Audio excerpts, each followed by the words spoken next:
Tapatan nga ang mangyayari ngayon laban sa totoo at hindi.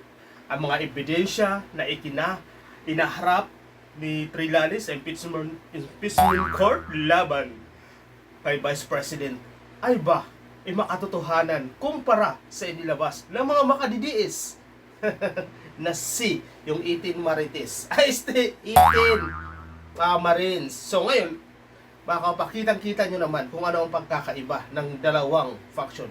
Yung kay Trillanes ba, dagdagan mo pa yung kay Madriaga, na kung saan ang kay Trillanes ay naglalahad ng napakadetalyeng mga ebidensya. Siyempre, hindi ito aaminin ng mga makadidiis na kung kaya ang mga makadidiis troll at saka makadidiis vlogger tudo kayod ngayon para manatili si Vice President sa kanyang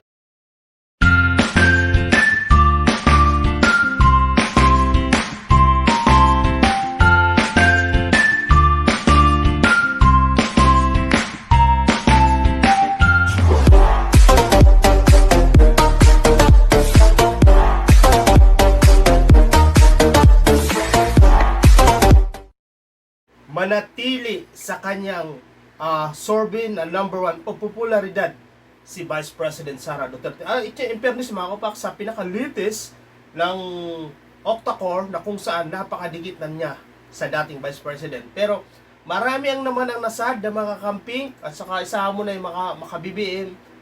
Nalungkot sila kasi sinabi ni Vice President na parang 90% na si dating Vice President Leni Robredo na 90% ay hindi na siya tatakbo sa pagka-presidente. Tutok na lang siya sa laga dahil hindi enough yung 3 years para mapaunlad yung kanyang bayan na Naga o Bicol, no?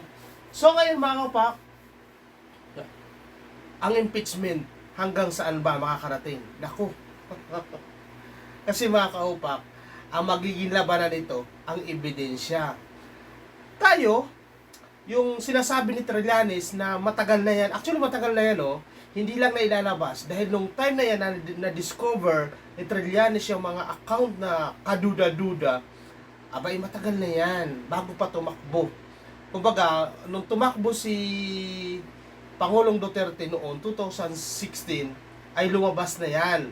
Pero, huli na dahil pinalad si dating Pangulong Duterte na manalo. Kaya ito hindi na ilabas dahil sino ba naman ang tao o walang nag-i-entertain sa kaso na to. Kasi sino ba naman ang tao nakakalabanin mo ang isang mataas na opisyal ng gobyerno, lalo na ang kaupo pa lang na si Pangulong Duterte nung mga time na yon. Kaya mga kapak, ang ginawa ni Trillanes, kumbaga inarchive, itinago lang niya. Pero hindi kaya ito na ang time para malaman. Kasi mga kaupak, ang salin ng mga Duterte nung panahon ni Pangulong Duterte, hindi yan na ilalabas, nakatago lang yan. Pero requirement kasi yan sa batas at ang ombudsman ang nagre-regulate niya, no? Ngayon ang ombudsman, dahil masyado ako excited. Ang ombudsman mga kaupak, although hindi siya constitutional body siya, pero ang pinuno dito mismo, ang ombudsman ay ina-appoint din ng Pangulo. So, nung time na yon, ang ina-appoint ni Pangulong Duterte si Samuel Martires, na kung saan makaupak nag-ruling siya na hindi pwede humingi ng salin ng mga Duterte hanggat walang kumbaga inaalaw o kailangan ng sign ng mga Duterte. So, hindi ito nalaman.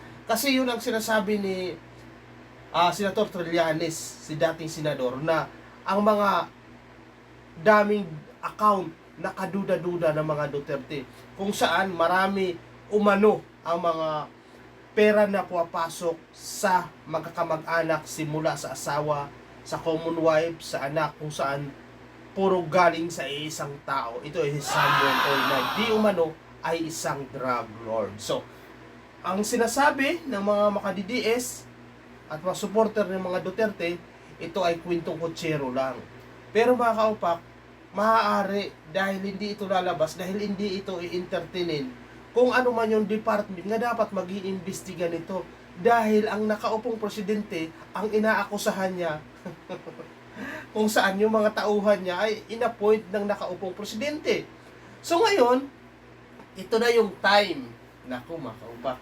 Alam mo, nung humarap si Trillanes, at saka si Madriaga, at saka yung 18 Marines, ang pagkakaiba nila napakalayo. Yung 18 Marines, lagi nakasunod. Kulang na lang, ayaw pagsilitaan ng kanilang lawyer na pagsilitaan ng isa-isa. Kasi gusto ng NBI, imbestigahan sila individually, isa-isa.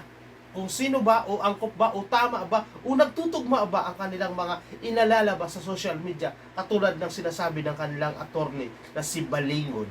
Ngayon mga kaupak, si Madriaga ganun din. Ako hindi ako pamilyar kay Madriaga, pero mga kaupak, si Madriaga pala, nakakulong pala ito, kinasuhan pala ito ng isang loyalista ni Duterte. Hindi kay Marcos loyalista ni Duterte, si Harry Roque.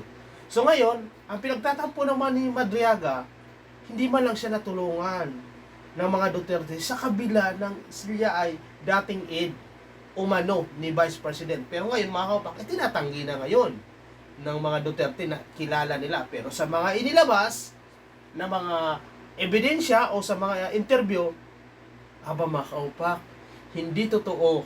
Kung ikaw ay, siyempre, lagi pinapabulaanan ng mga Duterte.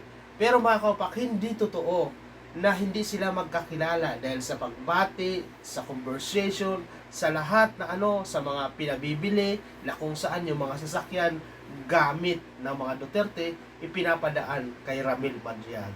Kaya imposible. So kanila na lang yung alibay na hindi totoo, nga personal na magkakilala ang mga Duterte o si Vice President at saka si Madriaga.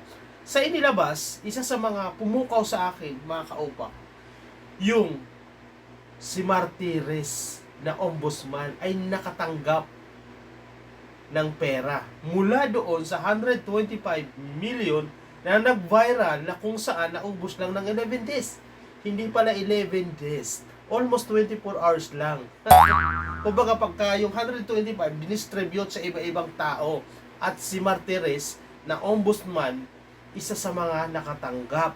Ngayon, hindi na ako nagtataka kung bakit allergy si Martires na pag pinag-uusapan ang salin ng mga Duterte na ipakita sa publiko. Kasi siyempre si Martires yung nagko-control sa ombudsman eh. Yung pala. Kaya pala. Ngayon, naglabas pa si di ba, Mimo, si Martires na bawal ilabas ang salin ng mga Duterte hanggat wala nilang authorized, di ba? Yung pala nakatanggap ayon kay Madriaga. Ngayon, ang ebidensya naman, napakadetalyado ang ebidensya ni Trillanes.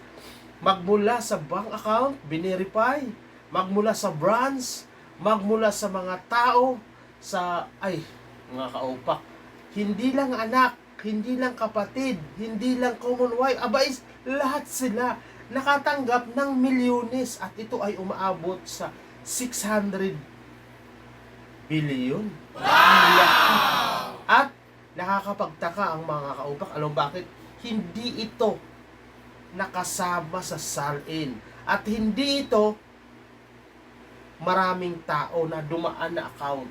Ang tao na to ay isa lang. Ito yung inaakusahan na di umano drug lord na si Sammy Oy. Di ba nakakapagtaka? Kasi sabi nila si Pangulong Duterte, actually di lang ako ang dami nagsasabi na si Pangulong Duterte, alam na lahat yan na ayaw niya ng droga. Pero nakakapagtaka bakit yung mga pinaghihinalaan na mga nahuhuli na may mga drug laboratory ay kaibigan niya. Katulad ni Michael Yang. In fact, hanggang ngayon mga kaupak sa Davao, ang dami pang nahuhuli na mga drug laboratory, mga drug kung ano-anong pero isipin mo, ang Pangulong Duterte ayaw na ganyan, di ba? Kaya nga siya nakusuhan sa International Criminal Court dahil yung mga pinaghihinalaan na gumagamit ng bawal gamot or addict, di ba? Pinagpapatay ayon sa kanyang utos Naku, mga kaupak. Kaya nga siya ay nakasuhan ng sa AGK, sa International Criminal Court. Ito yung ang tawag doon sa ano na yun, yung kaso against humanity, yung mga tao, ano. So ngayon, mga kapak, ang sad dahil yung kaso na yan ay hindi naman sad sa mga sa mga Duterte, pero sa mga taong naghahabol ng hustisya o biktima ng EJK, ihustisya, gumagana ang batas sa kanila dahil magkakaroon na ng hustisya ang mga biktima ng EJK na. Yung iba naman talaga, to be honest, hindi naman talaga kumbaga lang sila, yung nadamay lang. So ngayon, mga kapak, tuloy-tuloy. Kaya ang mga ang biktima ng EJK, masaya sila kasi nagkakaroon ng hustisya sa ibang bansa pa mismo. Na kung saan, bakit nakarating ang extrajudicial killing o kaso ni Duterte dyan sa international? Yan ay kay Trillanes. Ngayon, saan na ngayon si Trillanes? Siya yung naghaharap ng mga ebidensya laban sa impeachment ni Vice President Sara Duterte na napakadetalye kumpara sa 18 Marines na gawa-gawa lang ng mga DDS. So bukas, ano ba bukas? Sa Miyerkules, mga kaupa, ay haharap ulit ang mga taong pinatawag o pinasupina ng Kongreso para i-verify ang kaso na hinaharap ni ang mga ebidensya laban kay Sara Duterte impeachment. Kasi si Sara wala na siyang ginawa kundi siraan ang presidente. Wala nang ginawa si Sara o sa kanyang mga lipures, ang mga DDS vlogger, DDS troll, kundi akusahan o pagbintangan si Marcos o paninira kay Marcos. Diba? Wala na silang ginawa. Kung ano-anong sinasabi nila. Samantala si Sara Duterte naga-around the world gamit, kung gamit niya yung pera ng bayan, of course, dahil siya ay Vice President. Pero grabe, no? Yung Vice President hindi na nagtatrabaho, nagagawa pa niyang paikot-ikot sa buong mundo. So, kaya mga kaupak, lalong nagiging excited ang mga susunod. Kasi pag ito ay nadala sa Senado, yung mga ebidensya, ay nako, alam niyo naman si Trillanes. Pag yan si Trillanes magangawa, napakagaling yan ng ebidensya. Hindi yan nagangawa na walang ebidensya katulad ng mga DDS. Kapag si Trillanes ay nagsalita, may kaakibat na ebidensya. Ng mga ebidensya ni Trillanes, napakalinaw. Yung bangko, pangalan ng bangko na verify, yung cheque, yung account, yung kung saan galing, detalyado, pati pizza, at anong brands, nakapost sa social media, na nailathala sa talagang kompleto, naka-upload sa YouTube. Nako, mukhang, siyempre, sasabihin ng mga DDS, wala yan, gawa-gawa lang yan. Kasi,